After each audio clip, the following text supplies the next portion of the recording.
Hi friends, ఈరోజు నేను చేసే వెరైటీస్ చూడండి. టూనా ఫిష్ చూసారా? మీరు ఎప్పుడైనా చేశారా? నేనైతే ఫస్ట్ టైం అండి బాబు చేయడం.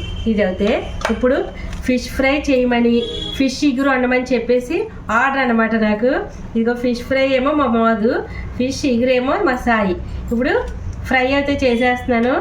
నేను చేసిన విధానం అది కరెక్టా కాదా అన్నది మీరు ఫుల్ వీడియో చూసి పూర్తిగా స్కిప్ చేయకుండా కరెక్ట్గా చేసానా లేదా అన్నది కామెంట్ చేయండి. సరేనా? మీరు కూడా ఇలాగే చేస్తారా లేదా, లేదంటే నేను చేసింది టేస్ట్ ఎలా ఉంది అన్నది వీడియోలో మొత్తం చెప్తాను కదా, పూర్తిగా చూడండి. ప్లీజ్ నన్ను సపోర్ట్ చేసి నా ఛానల్ సబ్స్క్రైబ్ చేసుకోండి. పక్కనే ఉన్న బెల్ ఐకాన్ ట్యాప్ చేసి ఆల్ అని నొక్కారంటే నేను పెట్టిన వీడియోసే మీకు నోటిఫికేషన్ అవి వచ్చేస్తూ ఉంటాయి. చక్కగా మంచి మంచి వీడియోలు అయితే చూసేయచ్చు. కొత్త కొత్త వెరైటీస్ వండేస్తున్నాను. మరి మీరు అస్సలు లేట్ చేయకుండా చూసేస్తూ ఉండాలి. సరేనా? ఇంత కూడా లేట్ చేయొద్దు. చూడండి మసాలా ప్రిపరేషన్ ఎలా చేసానా లేదా, బాగా చేసానా లేదా అన్నది పూర్తిగా చూసి కామెంట్ చేయండి.